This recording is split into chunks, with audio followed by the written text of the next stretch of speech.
Okay, so you can use. So in the previous class, we learned about the microarchitecture. So that is the architecture of a streaming multiprocessor. So I mentioned that the streaming multiprocessor is similar to the core of CPUs. So actually, if you see the NVIDIA GPU specification, and you can find that the NVIDIA GPU has tens of streaming multiprocessor. So it's similar to the Intel Xeon processors. So if you use the specification of Intel Xeon processors, then you can find that Xeon processors include tens of cores. So Xeon is the server CPUs. So it means that Xeon also supports the parallel processing model, but it's in the model, not SIMD like or SIMT. But and then I mentioned that the NVIDIA GPU support the SIMT architecture, the SIMT programming model. Then, but the inside of the GPU is similar to the SIMD. Okay, so actually each SM has the SIMD engines, and which means that SM has the multiple processing engines, and then multiple threads are allocated to these multiple processing engines like the SIMD engine. Okay, so that's why the GPU it looks like the SIMD machine, but GPU support the SIMT. So in the previous class, I explained the differences between SIMD and SIMT architectures. Okay, so and then the major difference is that SIMT supports the diverged execution path, which means that it supports the different executions between multiple threads within a warp.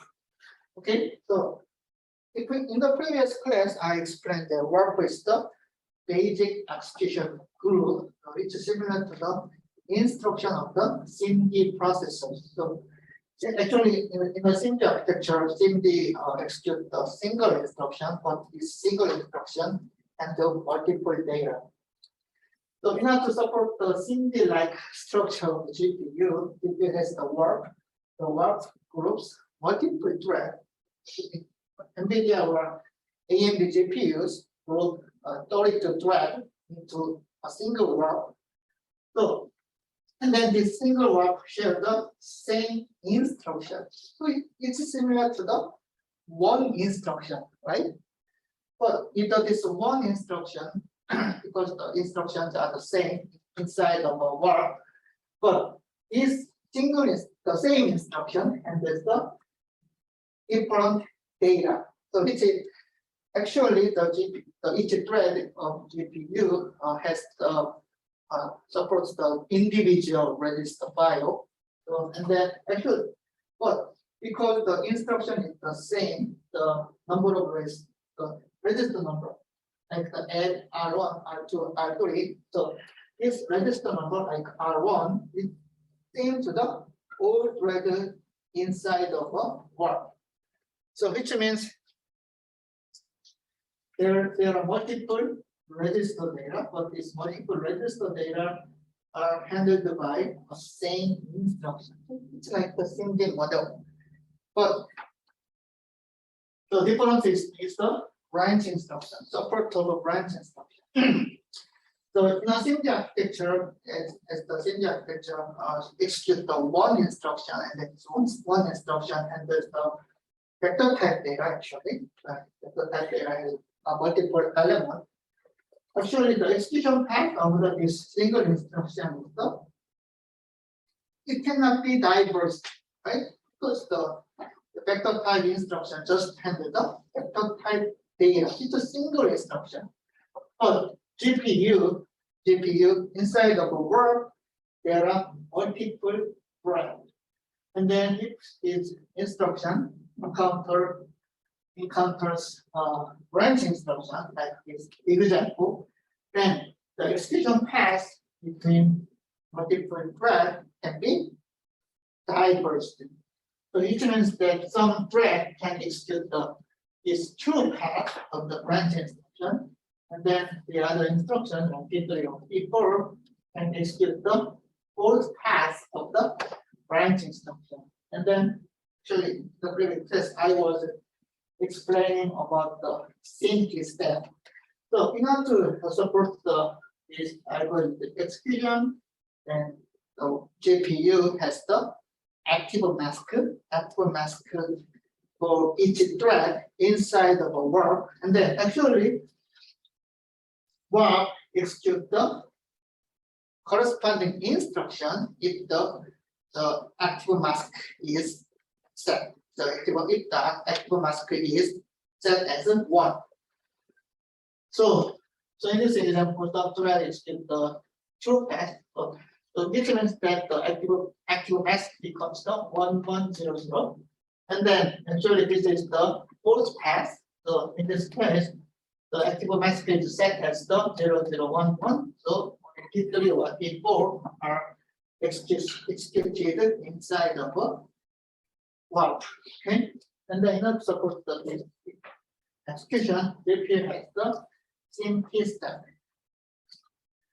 So if we see the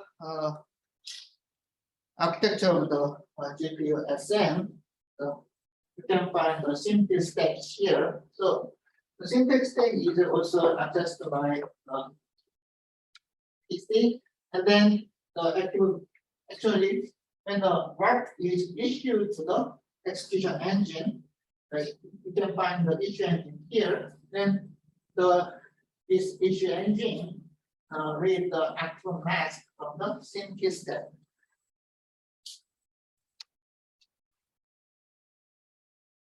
So this is how it. So this is the example. So this is the example of the sync step. So you can find the part of stack here. So this stack has the reconverted PC, and then in the next PC. So in the next PC, the GPU issue engine read the instruction, the next instruction from the instruction fetch queue. And then as you can see, you can find that active mask is the 1111. So when the warp is issued, then this warp read this active mask from the stack. So the B is when the B is executed. So when the A is executed, then the next instruction is the B. So we can find that the threads are not diverged for the instruction B. So active mask is the 1111, and then as you can see after B, the execution path is diverged. So in this case, we can find the next PC like the C and D. So we can think like the B is the branch instruction. So after the branch instruction, some thread can execute the instruction C, and then some thread will execute the instruction D. So it is diverged. So when an execution path is diverged, then as you can see, you can find that these diverged paths are converged at instruction E. So syntax has this information like C and D, and then also we can find that the instruction execution path is converged at instruction E, and the active mask is set as like this. So I mentioned that we can think the branch is the branch instruction. So which means that the branch instruction also beside the next PC also. Now GPU, the branch instruction also decides the actual mask of the next instruction. Why? There are multiple threads, okay, and then multiple thread. So it's a SIMT model, like which means that with a SIMT model, programmer think that each thread can be executed independently and individually. So it looks like it is seen as the branch instructions are executed by each thread, and then actually we can find some multiple result of the branch instruction, like 2 plus 2 plus 1, blah blah blah. Okay, then so based on these multiple result, then we can branch instruction is that's the active mask.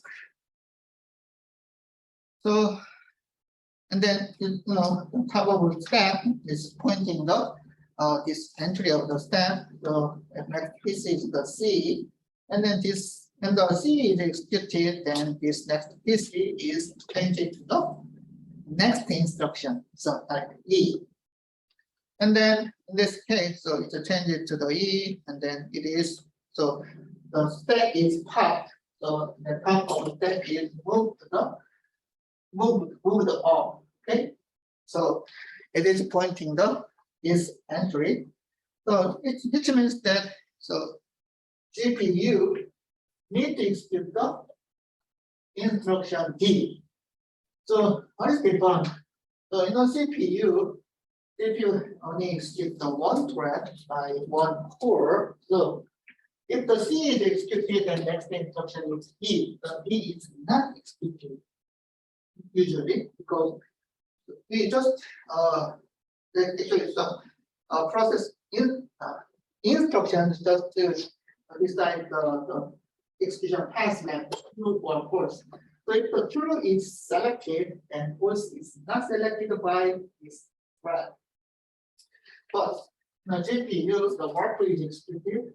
So if unless the old thread has the same result from the branch instruction, then it should be diverse. So if the C is executed, then these are also executed. So as you can see by the active mask of the D, the C just to execute the two threads inside of the work, and then after that, this work execute the instruction D. And then as you can see, the D only execute the two threads out of 4. And then, so also this next PC is changed to the E, and this entry is popped from the stack. Then the stack is pointing the this line. So it means that actually we cannot find any diverse path after the E. So next PC is E, and then active mask is a 1 1 1 1. So CPUs can execute this divergent path like this, and then as I explained, if you see this number of this figure, you can find that the number of executed threads is reduced at this point, the divergent path. So as I explained, at this point, the IPC is 4, 4, 2. Because the IPC is reduced, the performance will be reduced also. That's why the branch instruction is not good for the GPU. Okay. So it's true, the GPU supports the branch instruction, but as the GPU has the Syndic-like architecture, so if we use the branch instruction frequently, then the performance will be degraded. Okay. So okay. And now from the collector. So actually, I also explained about from the collector. So if you see this instruction like add instruction, you can find that add instruction is the data from register R1 and R2. But GPU execute the work. So which means that the only thread execute the same add instruction. And then so this instruction is the same because the PC is the same. And then the multiple thread try to read data from the same register number R1 and R2. But remember that these are the separated threads. So this means register spaces are also separated for different threads. Okay, so different data. So how can we support this multiple reads from the register file? So in order to support the parallel reads, or parallel access to the memory component, and we can design the memory component like the multiple banks in the multiple banks. Okay, bank is the separate an independent memory block, so which means that actually this is separated the memory. Okay, so addresses can be given to the bank, and the bank, the target bank, and with the address, and we can get the data from the multiple bank.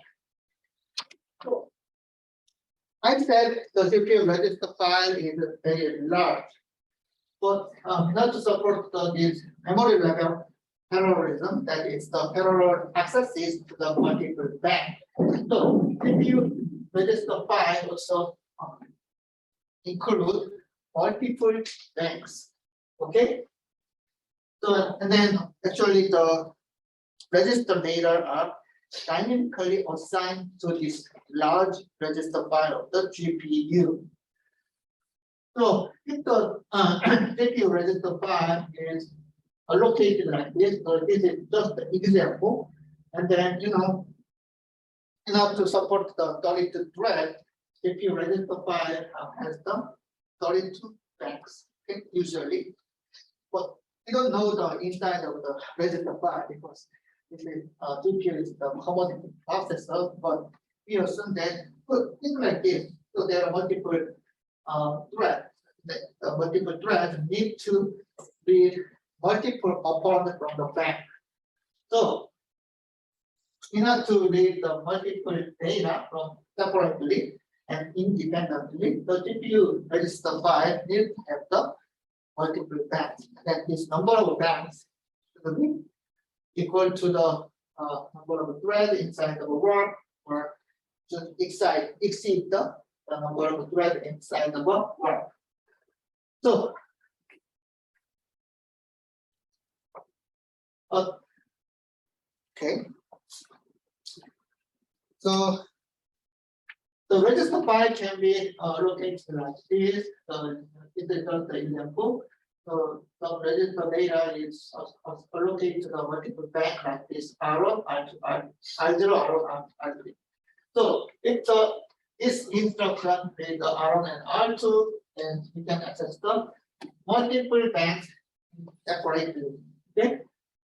So in this case, it took the data from the bank 0. That is the bank conflict. Okay, so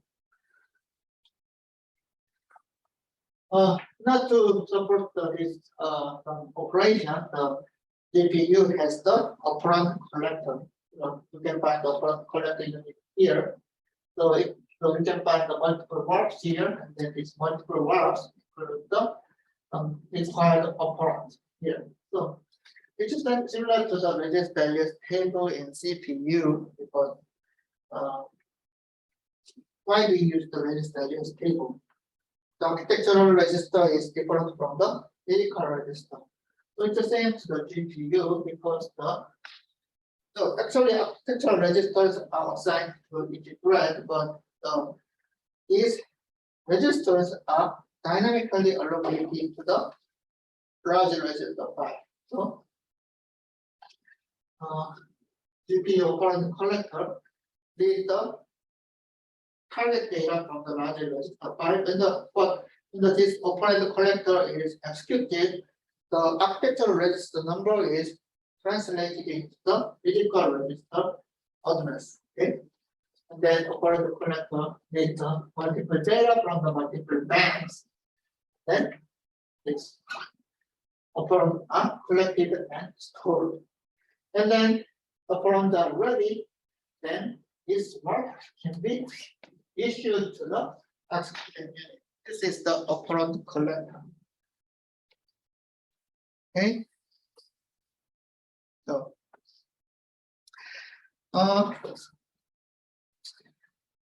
in order to support the SIMD architecture with the SIMD-like structure, and GPU has the SIMD front end. So SIMD front end a little bit complex or difficult to understand, but compared to the SIMD front end, SIMD backend is it's simple. It's just the GPU's SIMD backend is just the execution unit and then right back logic. Okay. So if you see this string multiprocessor architecture here, everything. Okay, so actually the operand collector is required for support the SIMD like SIMT like its front end. But if you see the SIMD data path here in the SIMD backend, then you can find the AAU and the memory unit. So we will also learn about the memory system in this class. So you can find the execution units like here, AAU and memory. So when the work is ready, if the work is ready for issuance, then this work is just sent to the this AAU execution unit or memory unit, like load store unit. Okay, so AAU so it's like the CPU AAU.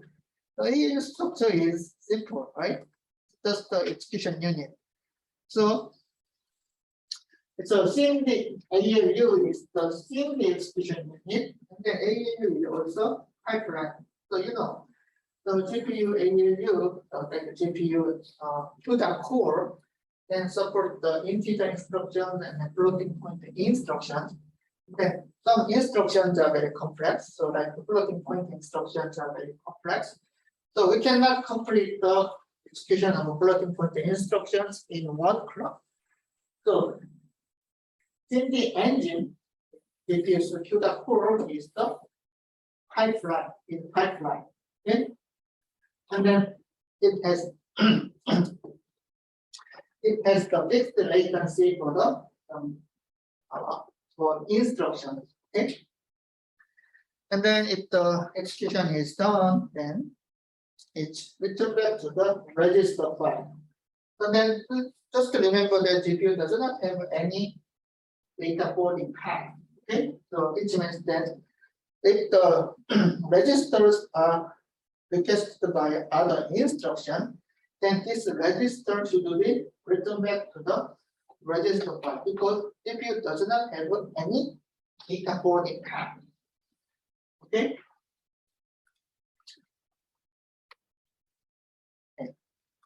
So this is the end of the string multiprocessor architecture. So and then now I will move on to GPU memory system. Then so do you have any questions about the microarchitecture of TP? No? Okay. Okay, so now I will cover the GPU memory hierarchy. Okay. So why do you use memory hierarchy? It's a memory hierarchy 101, the basic scheme of the memory. Why do you use hierarchy? So in order to use the locality in the domain application, right? So what is locality? So some data is repeatedly reused by application. That is the locality. And then also another reason is that actually we know the main memory is very large. It's smaller than the storage, but the main memory is large. Actually, the workstation GPU has like 48 gigabytes of main memory. It's a device memory. But main memory is slow. So we have the processor has cache. The size of cache memory is small, but cache is fast. It's very much faster than main memory. So if we store the frequently used data in cache, then we can improve the performance dramatically. Okay, so cache is critical for the performance of a processor because if we read the data from the main memory, then it will take hundreds cycles. Okay, so even though the GPU supports the parallel processing, but if load instruction takes the hundreds cycles, then we cannot get a high performance from GPU. So why do you use memory hierarchy? By exploiting the quality observed in an application, then we can improve the performance of a processor. Okay. So which means that GPU has the same memory hierarchy like the CPU. Same processor, right? The same processor that executes instruction. So GPU has also main memory. The device is called the device memory. And its main memory is the object memory because we use the RAM as the main memory. And then GPU has also cache and register file. Okay. Okay, so let's see the memory hierarchy of the CPU. So this slide shows the specification of the memory hierarchy of Intel CPU, the Intel Couplet. So if you see this memory hierarchy, so we can find that so Intel CPU has the 3 levels of cache, like Aaron instruction cache and Aaron data cache. These are the level of cache, and then add to cache, and then add to cache. Then you can find that L3 cache is the last level cache. The L3 is the shared cache. So, and then if you see this cache hierarchy of the CPU, you can find some configurations of cache. So, but usually the L2 cache, the low level cache, the size of the low level cache is larger than the size of the high level cache, which means the L2 cache size is larger than the Aaron cache sizes. Right? So you can find the Aaron cache size is the 32 kilobyte, and then L2 is the unified, and then 256 kilobyte. Okay, also you can find that the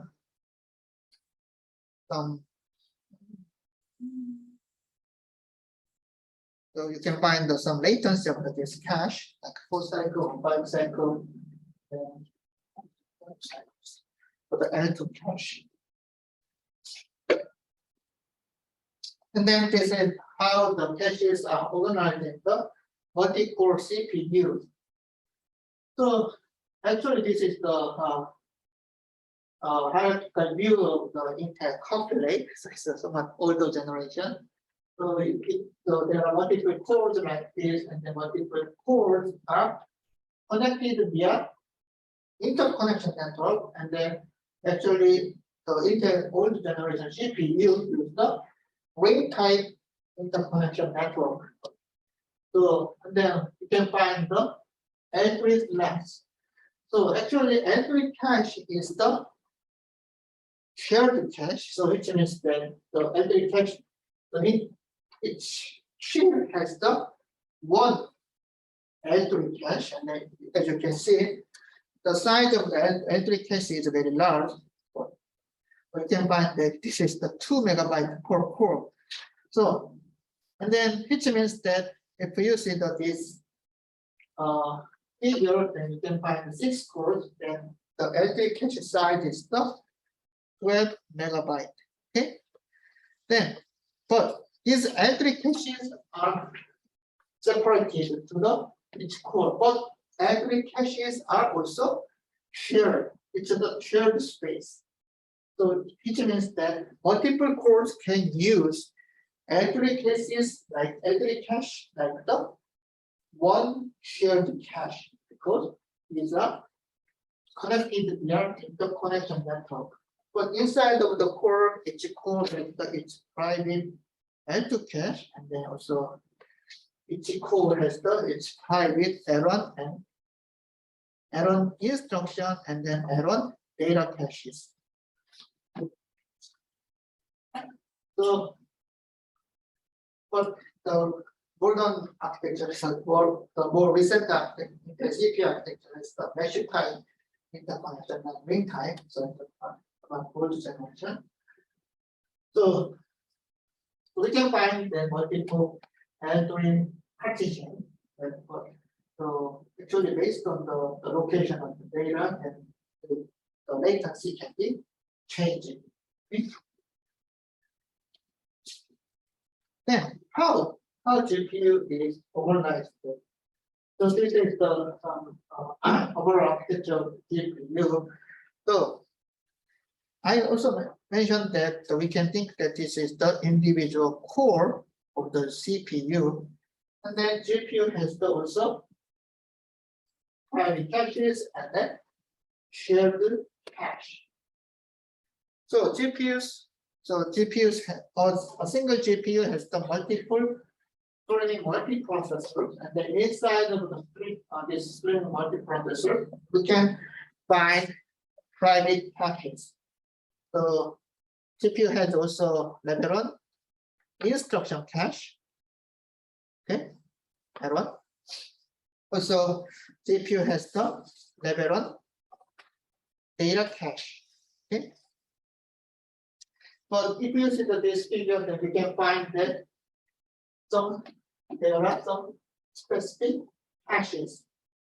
So unlike the CPU caches, GPU separate some different caches in the SM. So which means that GPU's SM has also constant cache and then texture cache. So we will learn about this memory space of the GPU. So, and then also GPU has the data cache and then shared memory. So there are different kinds of level. So it's a private cache. And then you can find the shared L2 cache. And then like the LS, actually in the GPU, L2 cache is the last level cache. So it means that it's similar to the L3 cache of the CPU. And then the L2 caches are also connected via interconnection network. So which means that this multiple SMs can access these multiple cache partition and L2 partition via interconnection network, because it's a shared connection. And so actually in a GPU, the memory bandwidth is very critical. So GPUs execute the multiple threads. So bandwidth is more critical than latency, the memory system. So that's why GPU has the multiple memory channels. So if you see the desktop CPU, the specification of the desktop CPU, then you can find the CPU has only 2 memory channels, right? But this is the Fermi architecture has the 6 memory channels, and I believe modern architecture has more memory channels. Okay? It is because the bandwidth is more critical than latency. So each partition of the L2 cache is directly connected to the memory partition. So it's actually the memory chip. Then actually it is defined by GPU specification. And in the Fermi architecture, 2 GDDR chips are connected to a single memory channel. Okay. So it's directly also the memory chips are directly connected to the memory channels of GPU. So it means that in a CPU that we can also insert the DIMMs, the memory module, the CPU board, but the GPU is not possible. Actually, memory chips are soldered on the GPU board, right? So we cannot change the GPU memory size. So actually, the memory GDDR chips are directly controlled by its memory channel of the GPU. So that's how the GPU memory hierarchy are organized. So, and then let's learn about the GPU memory spaces. So just remember that GPUs are designed for graphics application, which means that it's actually just similar to the ASIC. When we design ASIC chip, actually the data can be separated by their purposes. So for example, actually all data are stored in the main memory, but the ASIC, we can use some data from address 0 to 100. So we can use this data for some specific purpose, like the pixel data, for example. And then some others, like this data is only used for the texture. Oh, this data can be used for only parameters. Okay. Actually, the GPUs are designed for graphics. Then GPU has the various memory spaces. Okay. It's also that is different from the CPU memory system. CPU has only one memory space. Okay. So CPU has also instruction and data cache, but actually this address of this instruction and data is not separated. Okay, so which means that data is only stored in the memory, so like the one chunk. But CPU has the different kinds of data, like local, global, and constant. Local, global, and constant, and texture. So let's see the property of these memory spaces. So I said the CPU has the various memory spaces like this. So this is the memory space of the GPU, like this is the local, shared, global, blah blah blah. So let's see the proposal of this different memory spaces. So let's see the register. So this register is similar to the register of the CPU instruction, like add R1, R2, R3.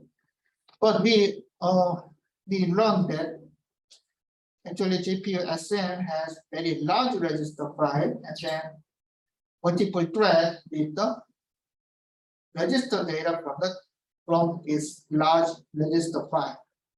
But like the CPU, the register is just independently assigned to the thread. Okay. So which means that the scope is the one thread. So this is also very important. So, but GPU hardware, the SM, has the very large one chunk of register file.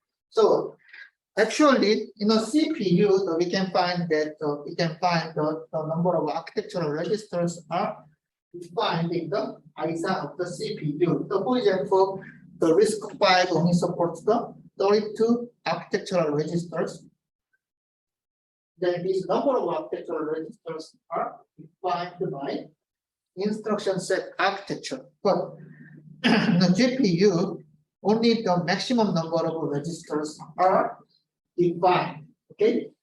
So like the recent, I believe the recent GPU supports the maximum 256 registers per thread.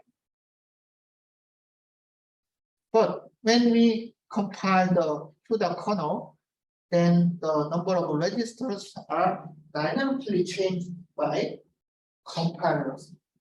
So for example, this is our thread, it's compiled to the code, and then if this code requires only 10 registers, then GPU compiler only assigns 10 registers to this thread. Okay. So I also mentioned that SM, the registers are dynamically allocated. So which means this is the hardware. So hardware has the limited resources, like the 256 kilobyte.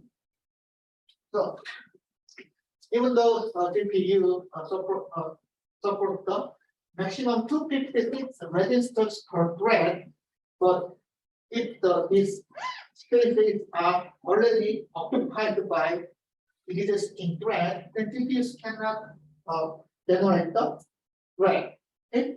So which means that even though the maximum number of registers is defined by some compiler or architectures, but if these register files are already occupied by any thread, then GPUs cannot generate the whole thread. Okay? So which means that the number of concurrent threads also can be limited by maximum number of registers required by each thread.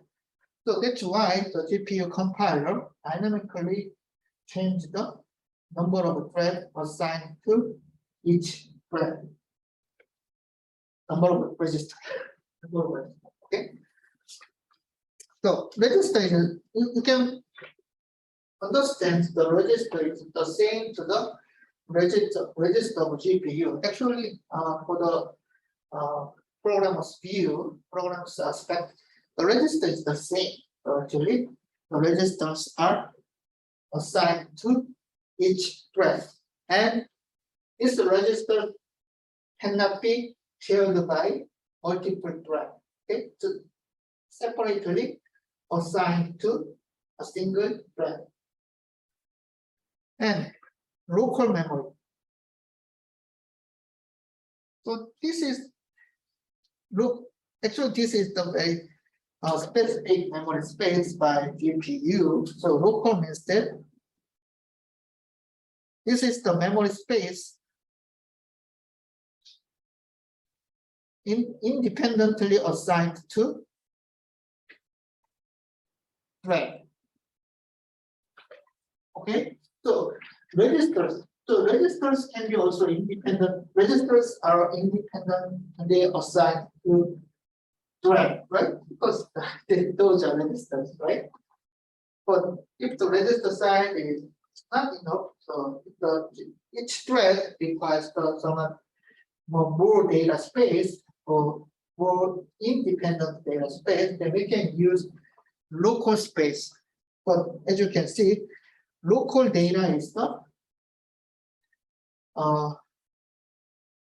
it is stored in the main memory. It's like GPU's device memory. So you can find that the register is stored in the on-chip memory. So this means that it's actually register is stored in the register file of each SM. But local memory is different. The local memory space exists in GPU's device memory. Okay, and this memory space is separated by thread. So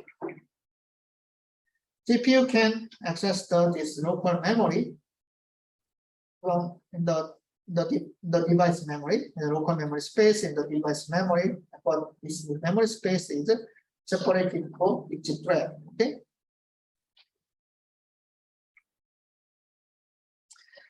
Also, you can find it's cached, which means that it is cached in the data cache.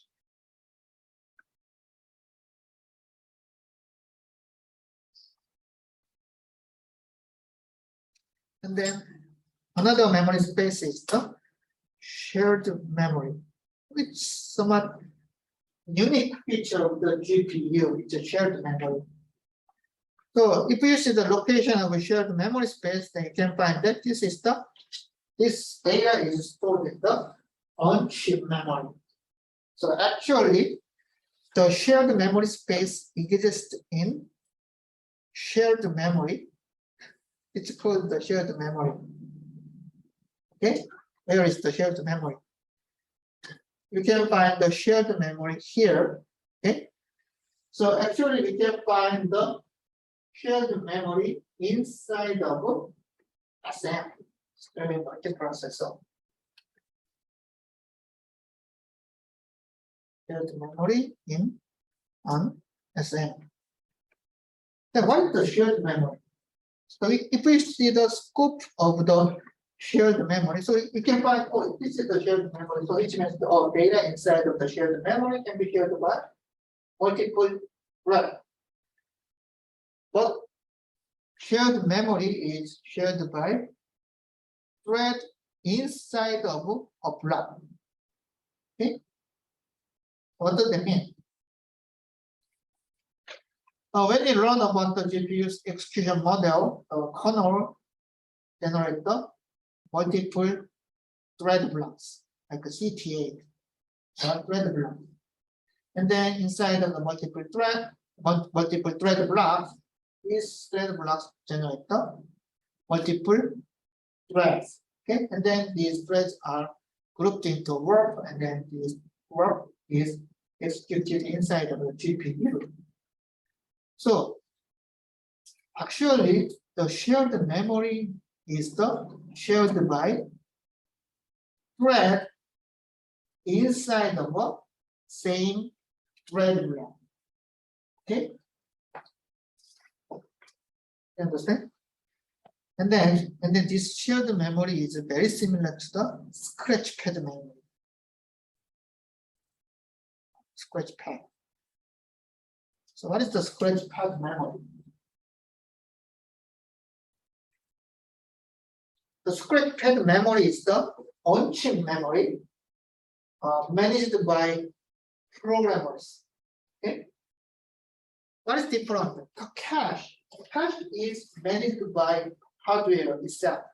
So actually, the cache is automatically managed by hardware. The programmers cannot manage cache. But scratch pad memory is different. Scratch pad memory is also the on-chip memory, so which means that the scratch pad memory is also very fast. But the contents inside of scratch memory are managed by programmers, not hardware. Okay, and then GPU supports the shared memory, but this shared memory space is only shared by thread inside of a same thread block or same CTA. That is the difference. So that is the unique feature of the GPU.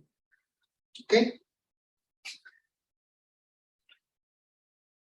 So we can think that shared memory is the scratch pad memory. Okay. The lifetime is the block. So which is the CTA. Then the shared memory is shared by all threads inside of a block. So, and then shared memory is managed by programmers, not hardware. And then another space is the global space. So this is actually general data space in GPU. And the global space is similar to the memory data space in CPU. Okay? So global space is also exists in the off-chip memory. Okay? It is located in the GPU's device memory. And then we can find that GPU, it's a global memory, is shared by all threads. What does that mean?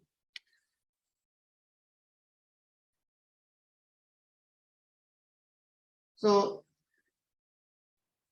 it means the global memory space exists in the device memory. And as you can see, this device memory is connected via interconnection network. Then it means the data in this global memory can be read by multiple streaming processors. So because this global memory space exists in GPU's device memory, so actually all threads running inside of the GPU can share the data of global memory space. Okay, so if you see this scope, then register is separated for each thread. But also the shared memory is shared by all threads inside of the same thread. But the global space is shared by all threads. Okay, and also the global space can be managed by host. For instance, that when you write the CUDA code, then the content of this global memory can be also updated by host code, host side code. Also, this is updated by kernel code, so it can be updated by host code. Okay. And then constant and texture. So you can find that this is the off-chip. So constant memory space and then texture memory space are also exist in off-chip memory, which is device memory. But if you see the property of the constant memory and texture memory, then you can find that this is the read-only. Okay, so it means that when the kernel is executed inside the GPU, this data is not updated. So actually, the constant memory space is used for managing parameters. So why do you use the constant? Why do you use constant memory? Why did I mention parameters in constant memory? So it is because the same kernel, the multiple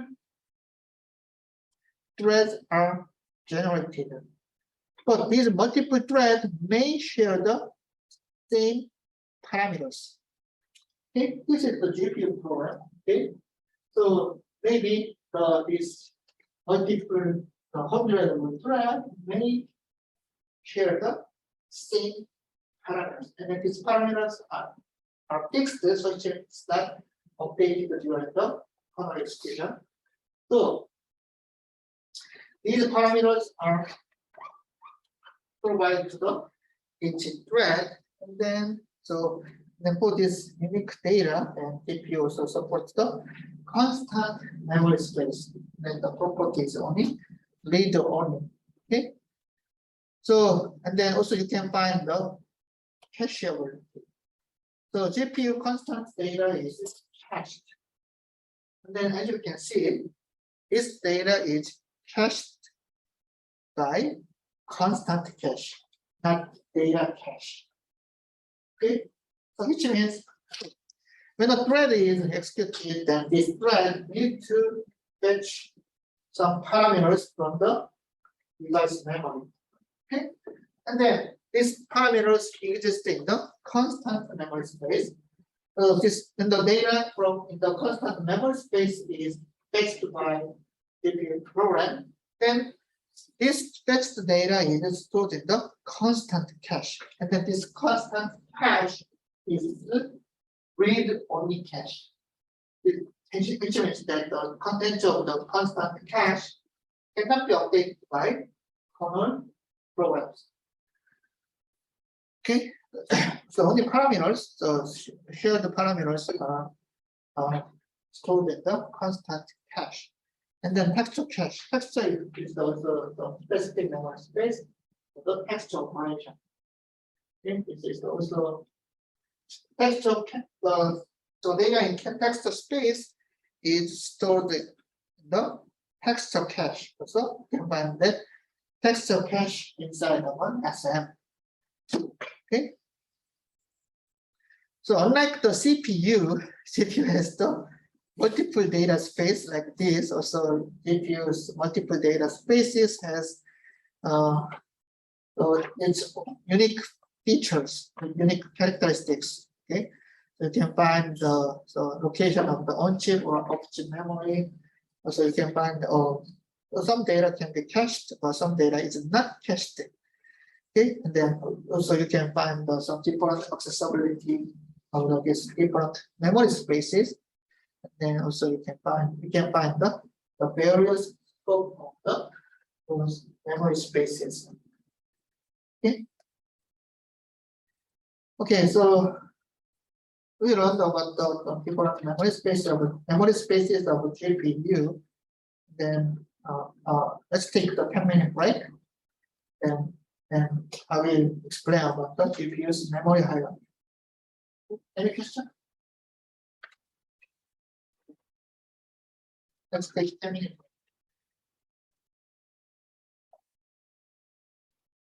Okay. Okay, let's see the memory hierarchy of GPU. So actually, I already briefly explained about the memory component and the memory hierarchy of GPU. So actually, the register file exists in the inside of an SM. And, the register file GPU SM has the very large register file. So I explained that the GPU is just a warp. So warp is the group of threads, and then multiple threads need to access this large register file. Okay. So for this purpose, the register file has multiple banks. And then, as you can see, you can find the shared memory plus add-on cache. So this is also the unique feature of the GPU. So actually in the GPU hardware, GPU SM share the same memory component, share the memory and add-on cache. Okay, and then actually the programmers change the size of the shared memory and the size of the add-on cache. It looks like so. Actually, this is the Fermi. Modern GPU architecture increase the size of the add-on cache and the shared memory. But if we see the Fermi architecture, then you can find that the size of the shared memory plus add-on cache is the 64 kilobyte.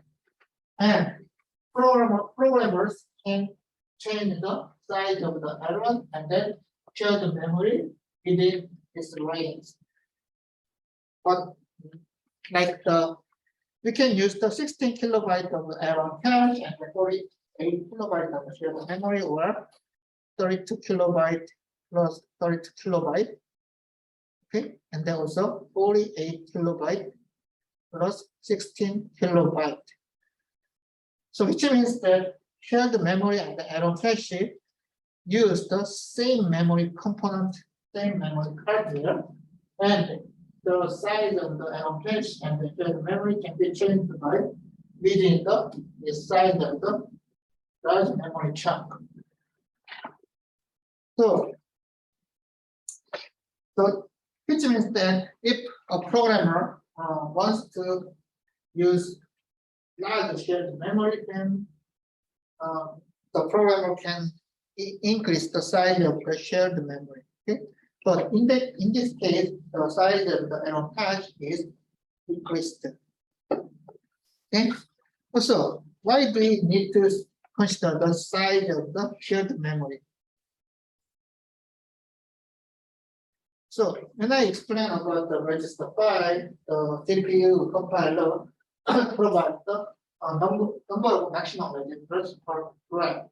But the register file is the limited hardware resources, which means that if a thread occupies the large space of the register file, and then if the all register file resources are already occupied, then new thread cannot be executed.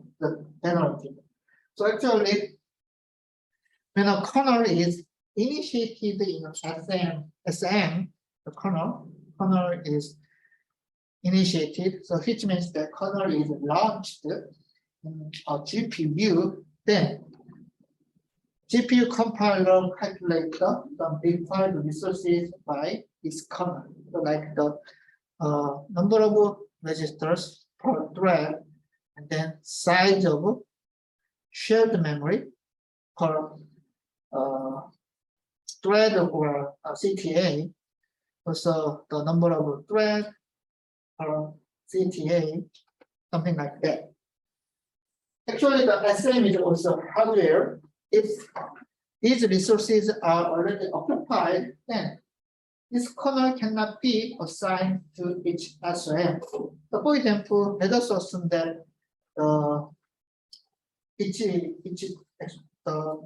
the size of the shared memory is 60 kilobyte, and then actually each CTA requires 2 kilobytes of shared memory space. So in this case, each SM can launch only 4 CTAs because shared memories are can be occupied by only 4 CTAs. So if more CTAs are launched is SM, then each CTAs cannot use the shared memory. So this is not possible.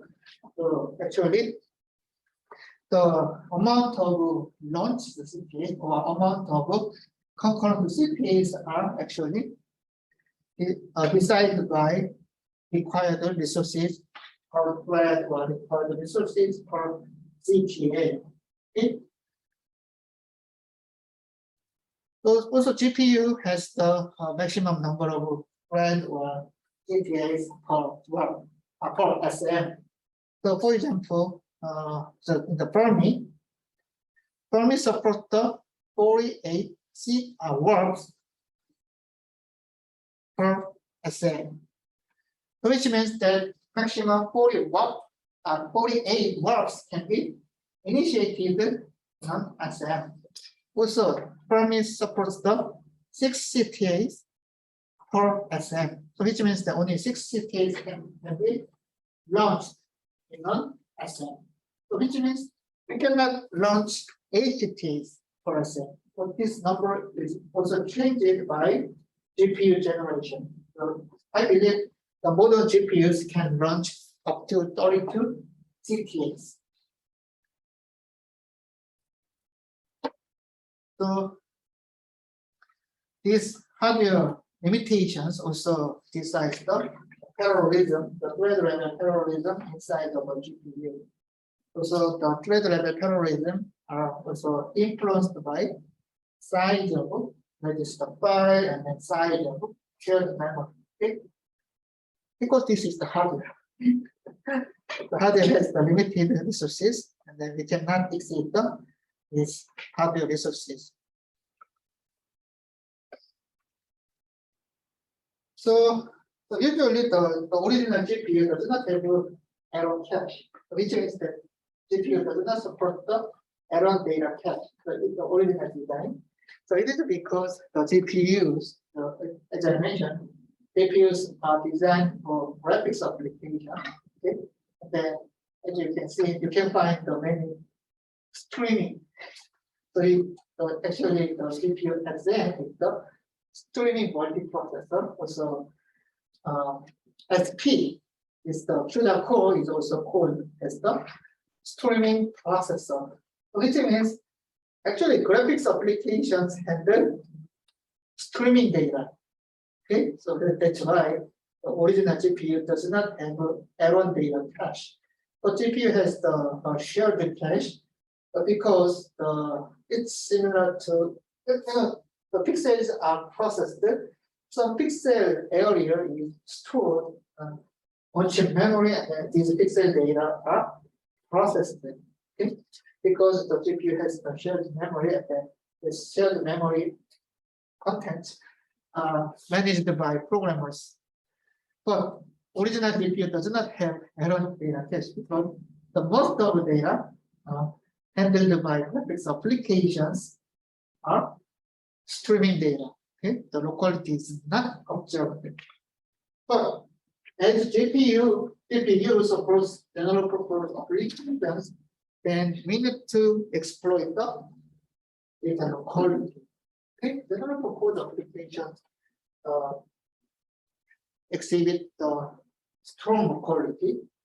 Then actually, by exploiting these strong is strong locality, we can improve the performance of a processor. So in order to use the locality in application, general purpose application, GPUs now equip L1 data cache. Okay, so that's why L1 data cache is also shared memory. Okay, then but we can adjust the size of the L1 data cache based on the performance of the application. And then the recent GPU has a larger data cache. Okay, I believe this number becomes the 128 kilobyte, but this size is still smaller than the size of the register file. And then L2 is it's also the somewhat old information. The L2 is only available for most recent GPU, but this is the old information for most GPU now includes L2 cache. So L2 cache is the shared cache, and then this L2 partition are. So there are multiple L2 partitions. The multiple L2 partitions are connected via interconnection network. So we don't know the exact architecture of the interconnection network inside of the GPU. So it's actually if you see some GPU sync, and we can also change the topology of the interconnection network because we don't know the detailed architecture of the interconnection network. So, but the multiple partitions, multiple L2 partitions are shared by multiple assets and global memory. So actually, the GPU use the GDDR, DDR. So actually, DDR supports the higher bandwidth. Unlike the DDR is the double data rate RAM. GDDR, usually the recent GDDR is the QDR. Okay. So in order to so which means that GDDR use the color phase of the DRAM clock. A color phase, then half phase, and then 3 colors phase. Okay, like this QDR. So the DDR use the rising voltage of the clock, like the rising edge and the falling edge of the DRAM clock. But QDR also use the phase clock, like the color phase clock. So which means that this is the DRAM clock. Then we can sample DRAM data like the DDR at the rising edge and the falling edge of the clock. For QDR, and we can also sample the data every color phase. Okay, and then because of this GDDR property, actually, in order to exploit some bandwidth of the DRAM, then DRAM controller exploit the burst read. Okay, burst read means that when a read command is given to the DDR, then every read, actually, the DDR, so we can read the byte data, but if the byte data only we use the single byte data, then efficiency is very low. So we use the burst read command. So actually, for the CPU, if we use the DDR, the burst length is the 64 byte. So which means that single command is given to DIMM, the CPU DIMM, then usually the CPU reads 60 bytes of data chunk. But I said the GPU, the bandwidth is more critical. So actually, the GPU read the 128 bytes of data chunk by one command. So that's why the GPU is some configuration of the GPU memory hierarchy, you can find that the size of the cache line is 128 bytes. So if you see the specification of the Intel CPU, you can find that the size of the cache is the 64 bytes. So usually, the size of the one cache line is equivalent to the size of the one first, let's say, first read. Okay, so the GPU usually use the 128 byte first read. And then coalescing. So this is also a unique feature of the GPU memory system. So I will also explain about the coalescing later. Then recently the GPU now use the HBM, the high bandwidth DRAM. And then constant and text cache. So those constant and text cache are read-only cache. And actually these caches are only used by specific data space. Okay, so I said that we use the constant cache for caching parameters. So constant data shared by multiple threads. And then text caches are actually used for text processing. Okay, so which means the general purpose application, the general purpose applications do not use text cache usually. Okay. The register file. So this is also the unique feature of the register file. So if we just compare the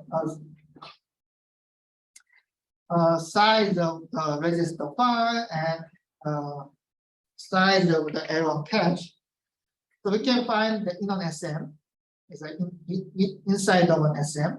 So we can find the GPU register file size is larger than the size of the error cache. So this is unique feature, the unique feature of the GPU. So think like this. So if we in a CPU, the size of the error cache is much larger than the size of the register. Okay, but GPU is different. So GPU stuff register file size is larger than the error cache. So it is because GPU runs the many threads. So for example, the Fermi, the maximum number of warps is the 48 warps. Okay. Then each warp includes the storage thread, and we can calculate the number of maximum concurrent thread per SM. It's like 15,000. It's around 15,000. Okay. And then also, as I mentioned, the maximum number of registers assigned to thread, each thread is determined by, specified by GPU architecture. Okay. Okay, but this is the unique feature. So think like this.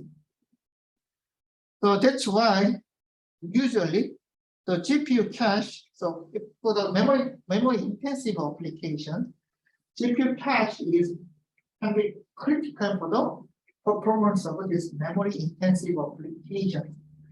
So think like this. So around 15,000 threads run currently, but this 15,000 threads share the small data cache. So if we run the general purpose application, so we can find that there is strong quality in these general purpose application. But even though we can find GPU register file is very large, because so we can run a large number of threads currently. But this large number of threads share the small error cache. So in the CPU, we can find that 32 kilobytes of error cache is assigned to each core, right? If a core runs only one thread, the threading is not applied, core can run on one concurrent thread. So 32 kilobyte of Atom cache is assigned to only single thread. But in GPU, 15,000 threads share the 16 kilobyte of cache or 48 kilobyte of cache for Fermi. Okay.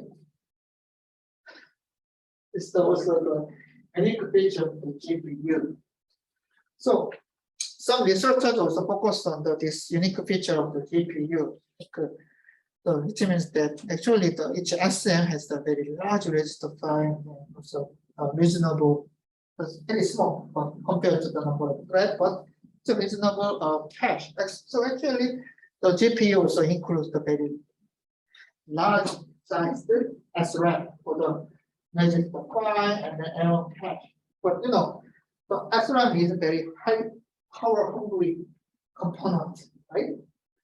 So GPU, you know, the GPUs are also very power hungry chip. It means some researchers also focus on this feature of the GPU. So it means that because the register file is larger than the cache or some other on-chip memory, some researchers focus on the power consumption issue or static power consumption. Static power consumption issues of the large GPU register file. Okay.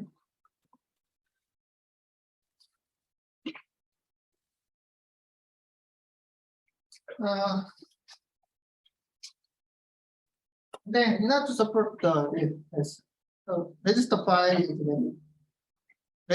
of the GPU is very wide, which means that you know the GPU if the same instruction like R1, R2, R3, but we know that this R1 is accessed by thread number 0 to 31. So R2 is accessed by thread number 0 to 31, thread number 0 to 31. So which means that when the register file is accessed, then large amount of data should be fetched from the register file. So that's why the registers are very wide. But as I mentioned, we don't know the exact architecture of the register file. Okay, we just estimate. So this is another example of the register file. So as I mentioned, the register file has the multiple banks. So in this example, this register file has the 4 kilobytes per bank and 32 banks. And then each register has the 128-bit single read write port. Okay? So which means that one cycle, one bank provides the 4-thread operand, the 121. So if on instruction and the single pieces of data, 4 byte, then we can read. So it's 4 byte. 4 byte is 32 bit. Then we can read 4 operands per bank. Okay. Then so this that data is collected by operand class.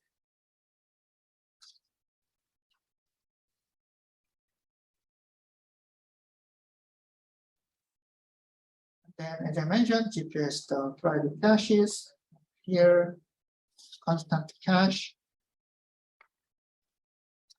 So, if these are the private caches of the GPU, so you can find the private caches in an SM, like Atom instruction cache, Atom constant cache, textual cache, Atom data cache. Okay.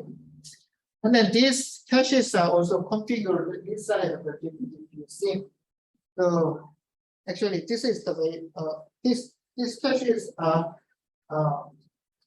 included in an SM, and then the caches are private cache. Then GPU SIM assume that the data can be quickly accessed from these caches. So for example, the GPU SIM assume that we can read the data from the constant cache in one clock. Okay.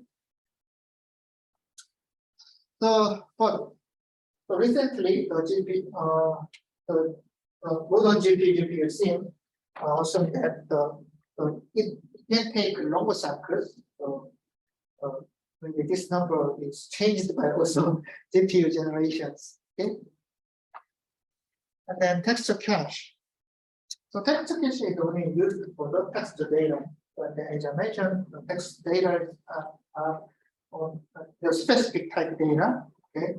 So actually the detailed architecture of the texture cache is not used usually. Okay. Because it is only used by texture data. Okay. So the texture data is only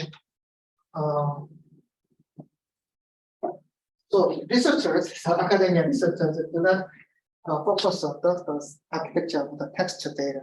Okay, I will skip here. Then share the memory. Okay, so shared memory is managed by programmers. So actually, I will show some example of the shared memory in the next class. Right? So which means that when the shared memory space is assigned, so allocated by programmers, and then this allocated to the shared memory space is also shared by multiple threads. So which means that when a data is read from this shared memory, the multiple thread need to access is shared memory component. Okay, so shared memory is also multiple banks. So it is required because actually the warp is the basic execution unit, and then the warp includes the multiple thread, and then so it's the same to the shared memory. So when I explain about the register file, then multiple threads in a warp need to access the operand in the register file concurrently.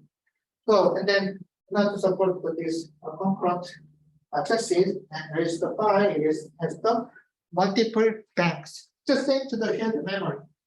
Shared memory also has the multiple banks. Okay, so this example shows the 16 banks of the shared memory, and then it means that when the data is accessed, and we need to consider the bank conflict. So if we see this example, then we can find that for every thread access the every bank. Okay. So in this case, the request is generated from each thread, and then actually this request is one-to-one match to the multiple banks of the shared memory. But there is no bank conflict, which means that we can read data from the shared memory very quickly. Which is the same case, it looks somewhat complex, but the request from the each thread is one-to-one match the multiple banks of the memory. But what is problem? If it's this one, you can find that the same bank is accessed by 8 threads. This example. Also, the bank 0 is accessed by 8 threads. What's the problem? The bank is the independent memory component, and then we have to service the multiple requests, then each bank takes multiple cycles. Okay. So for example, in this case, so this thread needs to service the 8 requests. So it will take 8 cycles.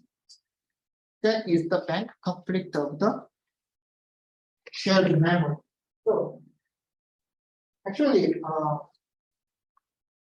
because the multiple threads are concurrently executed, and there are many consider some memory accesses by multiple threads, then we need to consider this situation. So what's the problem?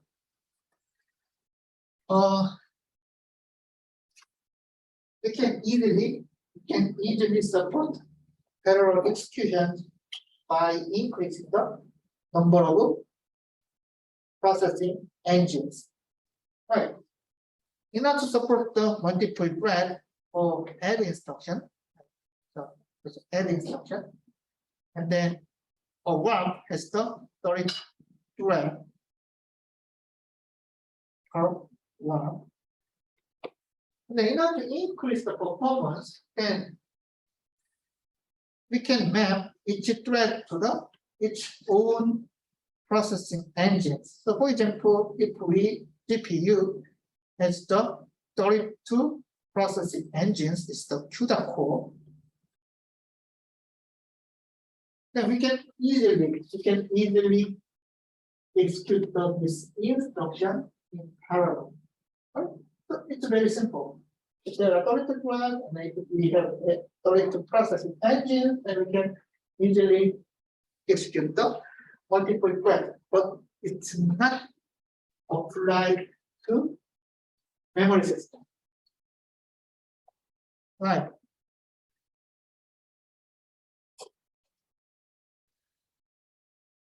If we use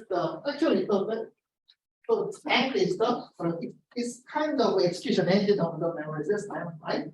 So it's possible that we can exploit the memory level terrorism with the multiple banks. So which means in this case, the multiple banks work concurrently. So we can take it will take only one cycle to process the request from 16 thread.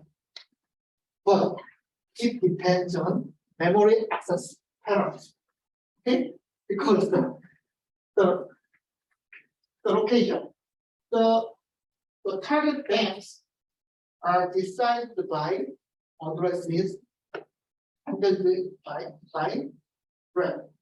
Okay, so based on the access pattern, we can observe the no bank conflict, but based on also another different type of access pattern, we can observe the bank conflict. So in this case, the performance is also degraded. Okay? So just remember that, okay, processing can be easily parallelizable if we increase the number of processing engines. But memory system is not, it's a critical part, right? Because even though we can parallelize the execution using multiple execution engines, but the memory request it should be visualized if we have only one memory component. Also, even though we have multiple banks, so and we can explore the memory level parallelism, but these multiple banks can exceed the bank conflict based on the access patterns. Okay, that's also the critical part of the GPU. Okay.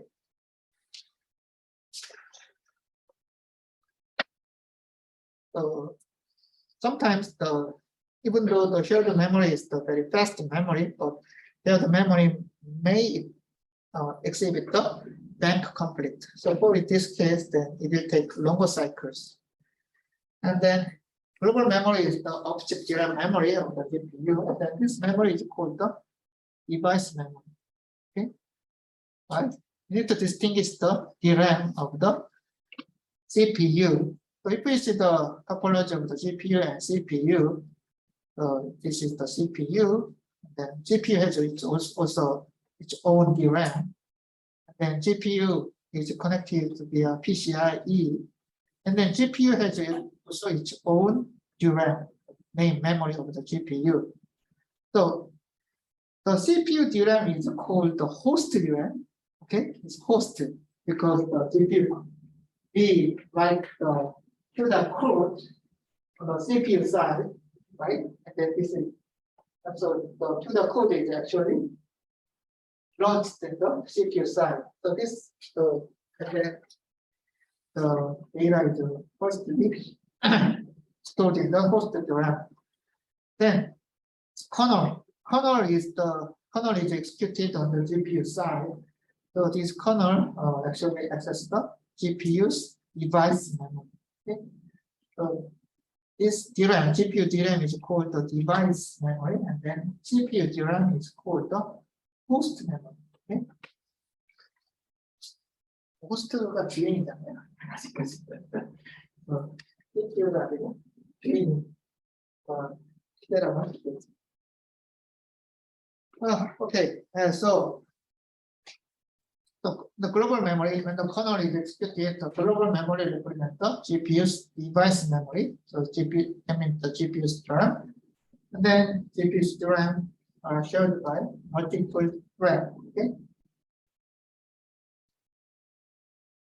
Okay, let's see the address coalescing. The address coalescing is the unique feature of GPU.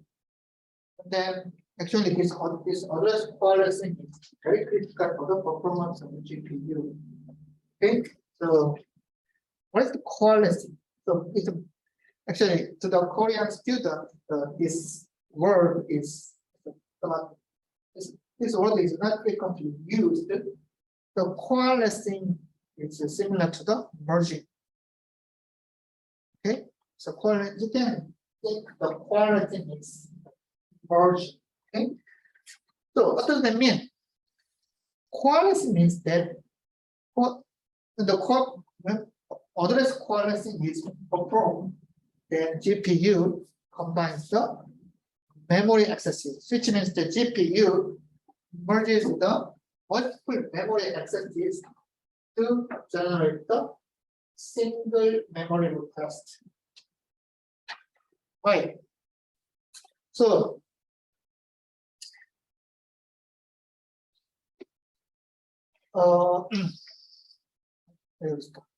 okay. I explained that GPU SM execute the warp. Okay, and then warp includes the storage thread. And then let us assume that the storage thread execute the load instruction. Now how this load instruction will be executed? Actually, it's the same. Even though there are multiple threads, and then the multiple thread execute the load instruction, then this load instruction will generate the 32 addresses. Right, because there are 32 threads. Address 1, address 0, 1, 2, and 31. And then what's the problem? GPU has also its own cache and then memory hierarchy. And then, arithmetic instructions are executed, then we can increase the performance by increasing the number of processing engines. Okay. But parallel reason is not applicable to the memory system. Okay. What's the problem? GPU has only one level on cache, and then 32 thread inside of a warp generate the 32 different addresses, which means that 32 different requests, memory requests. That's the problem. Because we have only one error cache, these memory requests should be serialized. Like it's a request to 0, 1, and 31. Then in order to access the cache, then these requests should be serialized. Like request 0, 1, 2, 31. So you need to avoid this case actually. So it's a kind of inefficiency of the parallel executions. So GPU supports the memory coalescing. So memory coalescing means that, so I said that the GPU cache size, GPU cache line size is the 128 byte. It's very wide. And then when a load instruction is executed, and then this load instruction handles the single precision data, and the data size is the 4 byte. What does that mean? Actually, one cache line can include the 32, right? 32 single precision data. Okay, this number. So this number is actually same to the 32 thread per war. So each load instruction requires the single precision data, like 32-bit data.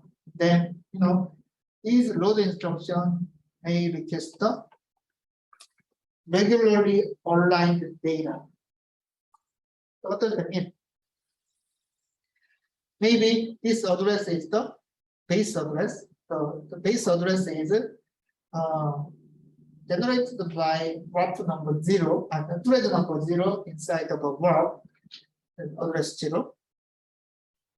And then the thread 1, the address of thread 1 can be address 0 plus 4.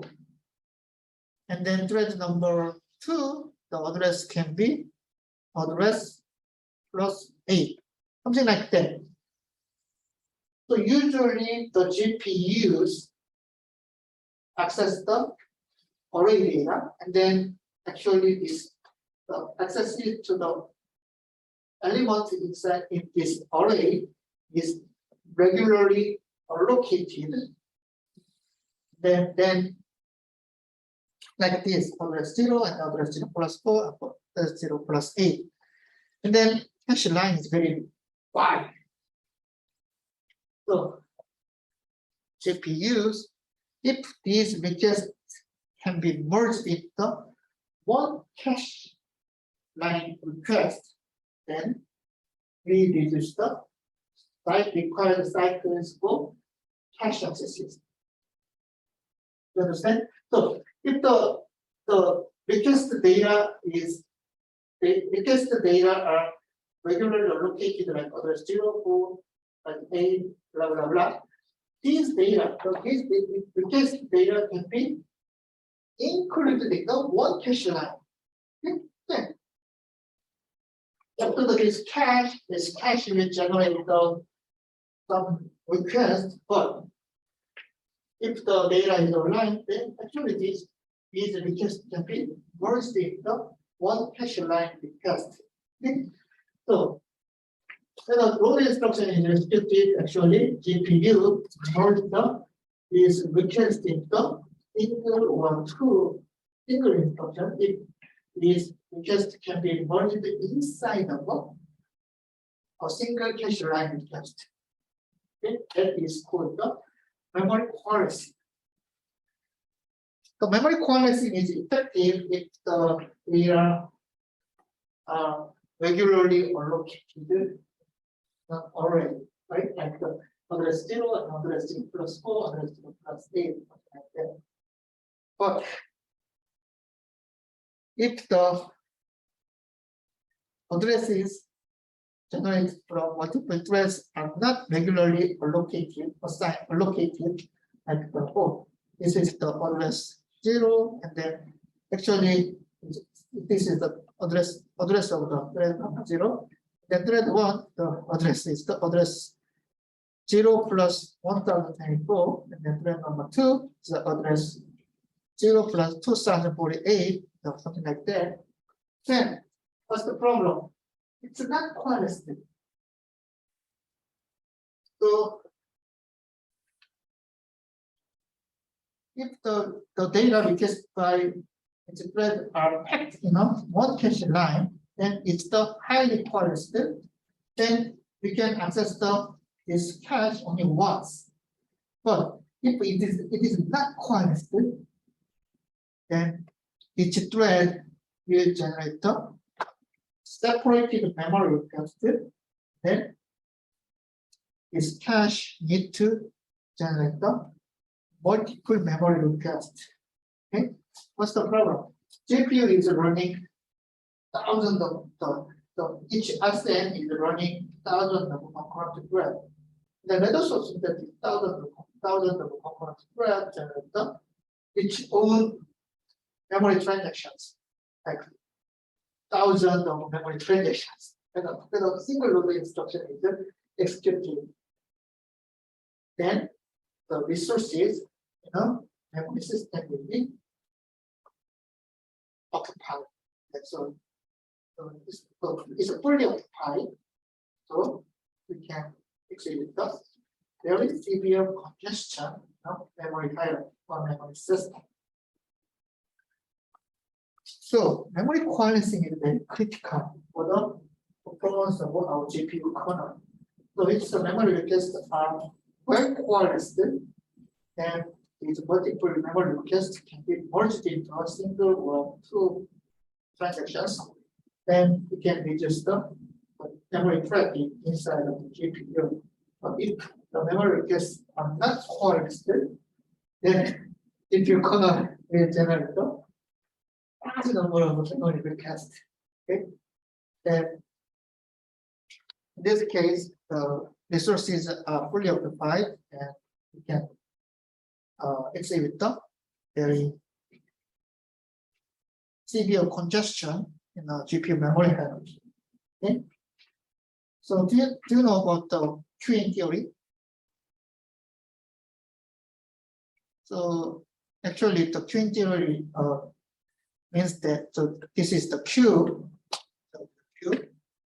and then this is the some service provider, and then the wait time. So when the request is included in this queue, the wait time of this request is determined by waiting items inside of the queue. But the distribution of this waiting time as the Poisson distribution. It's not linear. It has the Poisson distribution, so which means that the traffic is very severe, then it will take very long time.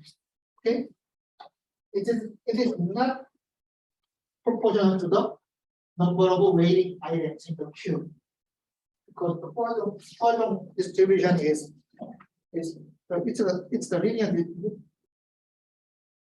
It's a proportion, but then the Poisson distribution looks like this. Okay, so which means the traffic is very severe, and you need to wait longer time. Okay, that's why in a toilet, if the traffic is very severe, then we need to wait a long time. It's not proportional to some amount of traffic. Okay, it has the Poisson distribution. It's also same to the computer system and processor architecture. The memory hierarchy, so we can think that the memory system looks like this queuing system. There is a queue, the cache, and then cache is the service provider. So there are many items in this queue. Then the waiting time is really very long, okay, because of the queuing theory. So data traffic inside of the GPU is very critical for the performance, and then actually memory coalescing is developed for reducing the data traffic inside of the GPU. But memory coalescing is only effective if elements of the array, each thread accesses the elements of the array regularly.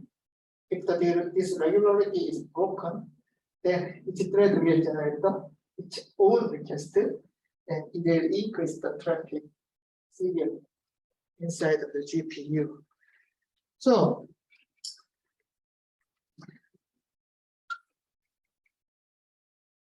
actually GPU runs the graphics applications, and actually the data, the load instruction inside of the graphics applications are well coalesced.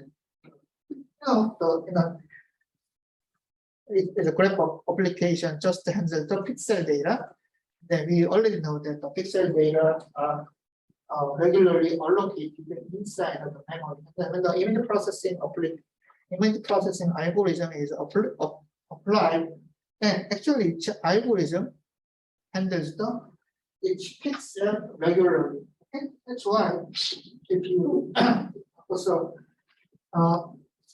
if GPU runs the graphics application or some very simple image processing applications, the coalescing works well. But if GPU runs the general purpose applications such as the graph application, not graphics, graph application, and then these graph applications includes the many indirect accesses, so which means the data access is not coalesced well. So that's why this type of application is not good for the GPU applications. Okay.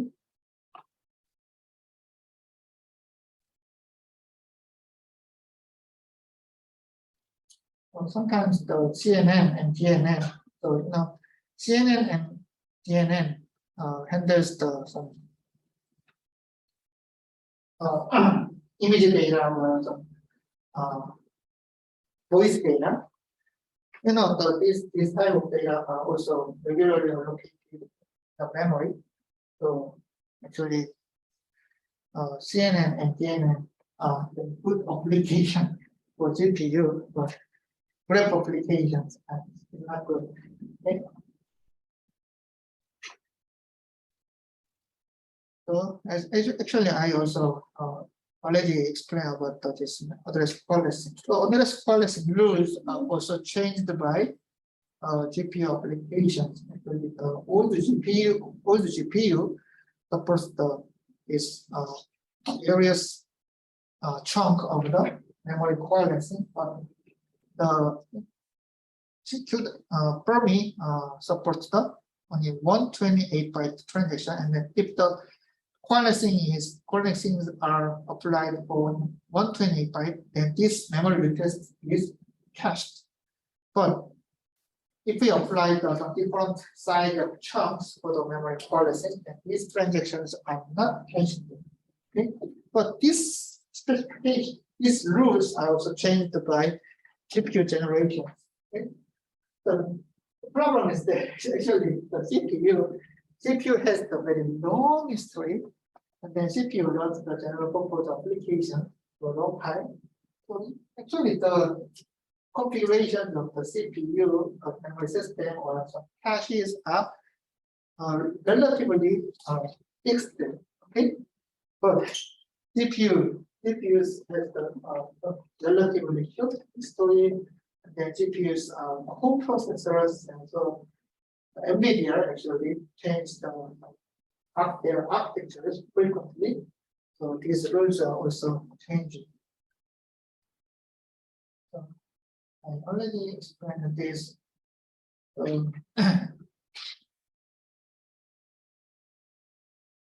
So if the memory transactions are well coalesced, then we can only, from the one graph, we can only generate the one transaction. So this is the example.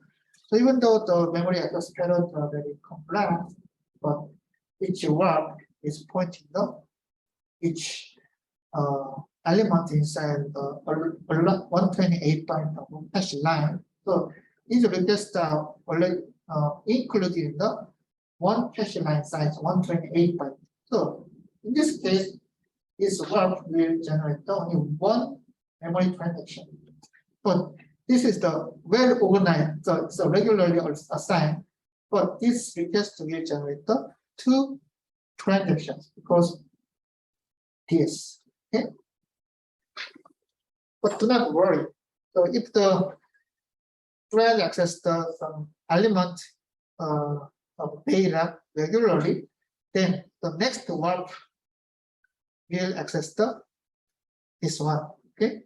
So this data are cached in the error data cache, which means that if next warp access this element, then this warp can find this element inside of the cache. Okay.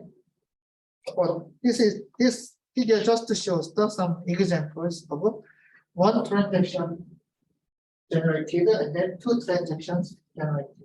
by memory quality.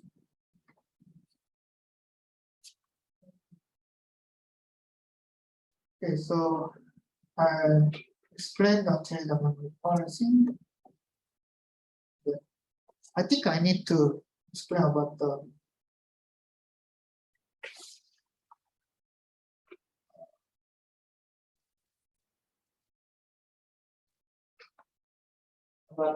load store unit of the SM the next class. But before explain about the load store unit, I want to show you this graph.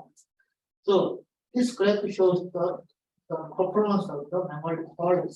So if you see that this kernel, then you can find that this is just the memory copy, and you can find that the XID. So the index of the data element is determined by stride. Okay? So when the stride is changed from 1 to 32, then we can find the effective bandwidth. Okay? If the stride is 1, then it will generate only one transaction from a warp. So in this case, you can utilize the full bandwidth of the GPU. So you can find that this is the effective bandwidth of 800 gigabytes per second. But the stride is changed, so you can here. But which means that a warp will generate the multiple memory requests, multiple memory transaction. So we can find that the bandwidth is extremely reduced. It's true, right? So when the stride is 1, then one warp will access the all elements inside of our cache line. But if the stride is 2, then this warp will access the only half of element inside of a cache, and then this warp will request another cache line to access the other elements. So even though the amount of requested data is the same, because just the stride is changing. Okay? The amount of data requested by this kernel is the same, but effective bandwidth is changes. Okay? So that's why the access pattern is also critical to the performance of the GPU. Okay? The quality is also a unique part of the GPU, and then it's also critical for the performance. Okay? So any questions? Okay, I'll stop here, and then in the next class, I will explain about the load store unit. Okay. Okay, thank you for your attention, and I'll see you in the next class.